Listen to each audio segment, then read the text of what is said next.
Good afternoon, good afternoon, good afternoon. Hello, everyone. Hello, hello, hello.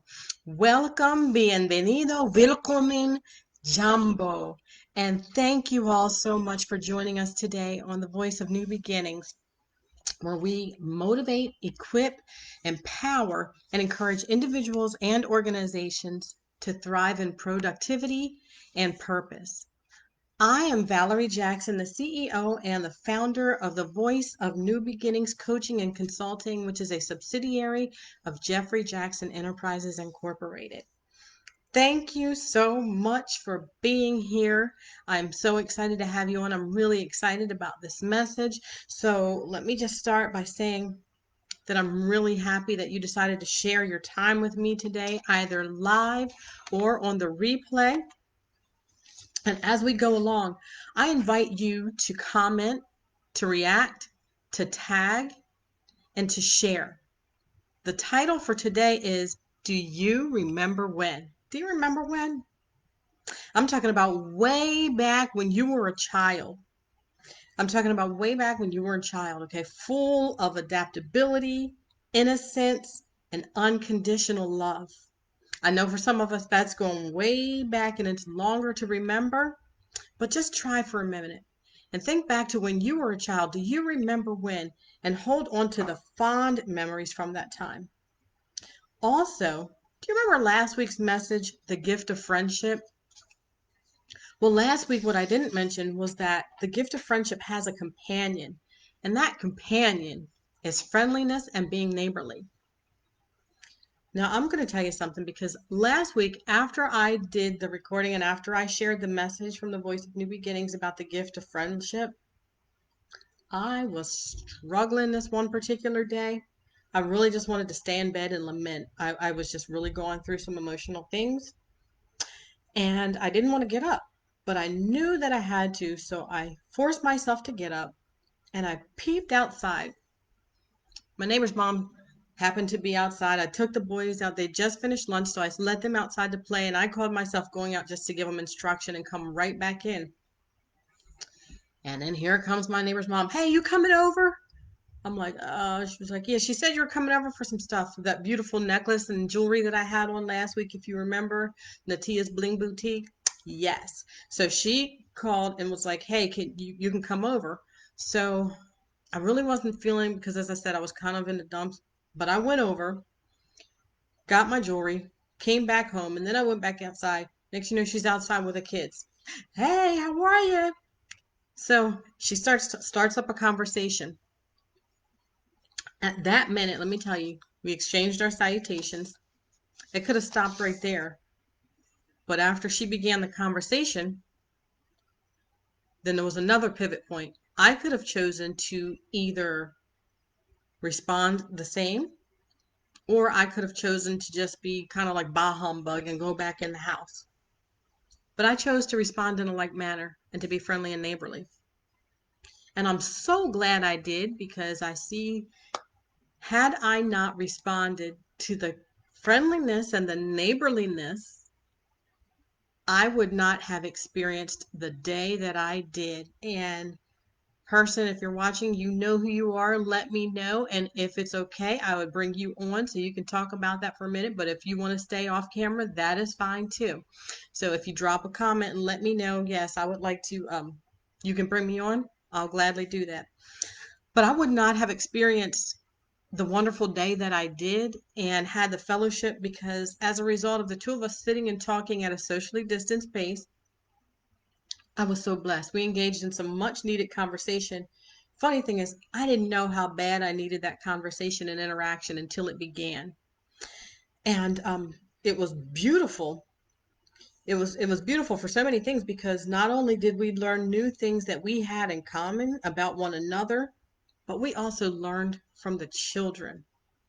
So it's so important, like when you're caught down in the dumps, I just want to encourage you, take a moment to exercise the benefit of being friendly and neighborly.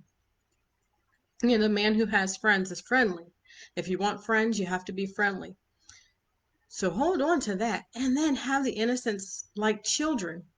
Because here's one thing that I noticed when we were at our socially distanced interaction and we interacted and we were playing with the kids and we were watching the kids, something very interesting, wonderful lesson.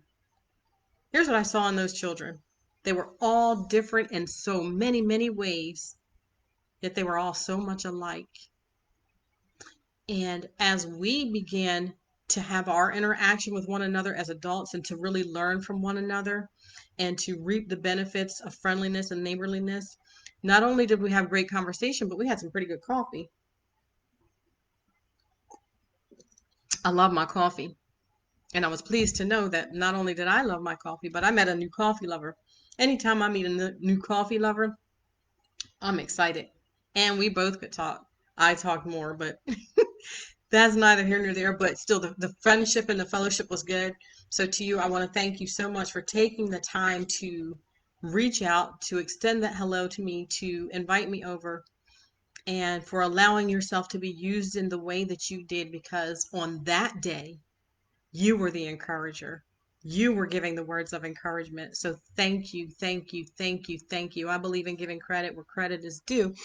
And so I wanted to acknowledge her today to say thank you so much for taking of your time and coming out and engaging me in that conversation and sharing a cup of coffee with me. There's something beautiful when you can share a cup of coffee, especially when you can do it in the presence of children.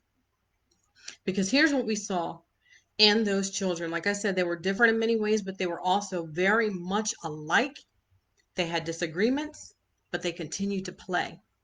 Not only did they play, but they shared, they demonstrated frustration, while at the same time, patience and respect. Hmm. Is that not something that we can glean from in those children? I'm going to say it again. They had disagreements. They were patient, but they still demonstrated respect with one another. And they continued to play. In spite of their differences, they focused on what they had in common. And they began to interact with one another. And then what I also noticed, one of the children preferred to play alone. Now, here's where I'm really going to go because I found that to be very interesting, especially during these times of, uncertainty, empty chairs at the table. Some tables are empty altogether this year. That's real. And as I go into this, I just want to stress something. While I'm talking about what we can learn from children, I do understand and respect the fact that as adults, we have a lot more responsibilities and life does get complicated. But even in the complication and even in the adult world, those foundational principles of life that we got when we were children, they still hold true today. If only we can be like children, children, there's a time, even a child shall lead them.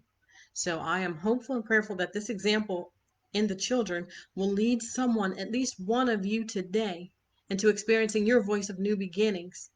If one organization can learn from the behavior of children so that you can operate in your voice in new beginnings, that's what this is all about, okay? So what I saw in those children, in the midst of their frustration, they demonstrated patience, kindness, love. They were sharing and they still respected one another. And instead of focusing on their differences and letting that divide them, they focused on what was common. And then with the differences that they had, they used that to enhance their play. Because imagine if every single child focused on playing with the tractor. That would be so boring. But by working on their differences, one had the tractor, one had a truck, one was in the sand, and they had a wonderful playful experience because they built on their differences while focusing on what brought them together. And here's the other thing that I noticed. The one child that played alone modeled a priceless lesson, even in the midst of empty chairs. That's what I'm going to tell you about, okay? And here's what she did. She focused on what was available to her and she made it work for her. As the sun beat down on a cool winter's day, our faces glistened with sweat because that coolness was only cool because of an occasional gentle breeze, but the sun was hot. I know we're in mid-December, but the sun was hot where I was at. My arm was burning. We were sweating and sitting right in front of an unlit fire pit where some rainwater had gathered in. Let me tell you, that fire pit with the rainwater was sitting there, and we're looking at it thinking, man, that fire pit, boy, we don't need that today because it is hot out here. It is hot. Ain't nobody thinking about no fire pit. This one particular child who played alone didn't see a fire pit. I'm going to tell you, this child did not see a fire pit. You know what this child saw? In the face of sweltering heat, that child made that fire pit work. And in the eyes of a child, the fire pit became a splash pool. I want you to think about that for a minute. In the face of sweltering heat, while the other children were playing together, building on their differences, focusing on what brought them together, while at times experiencing frustrations and disagreements, still being respectful of one another, still playing, still having a wonderful time, this one particular child went off, played alone, and changed that fire pit into a splash pool. How do you get a fire pit, something that's hot, that burns, that is meant to warm, to a splash pool, which is cooling and soothing and way different from a fire pit? But that's what that child did. Think about that. So when you're facing life and when you're facing situations, there's always more than one way to look at a thing. Facts are facts. Truth is truth. There's a difference between facts and truth. It is fact that that was a fire pit, but it is also very much truth that fire pit became a splash pool. How do I know? How do we know? Because the child got in it and splashed and was happy and was being cooled and soothed by the water. That nice cool water had such a soothing and calming effect. And that child was happy splashing away in midwinter in the heat. Now, I'm telling you again, it's winter, but, well, it's actually fall. But it was hot out that day. I think I came in with a couple tan lines. But the fire pit became a splash pool. So I'm going to ask you, what fire pit are you facing in life today that needs to become a splash pool? What fire pit are you facing in life that needs to become a splash pool? I really encourage you to think on that and look at these problems for what they are, but then also look at them through the eyes of a child. Because even though we're much older now, we can still glean from the children, and a child will lead them. It's all about how you look at a situation. We're not saying deny what is. We're not saying ignore the facts. But remember, facts are facts, and truth is truth. And that day, the fire pit became a splash pool. So what fire pit are you facing in life that needs to become your splash pool? Have a wonderful day. God bless you. And again, I encourage you to comment, like, share, tag someone who needs to hear this message, who needs a turnaround on a turnaround.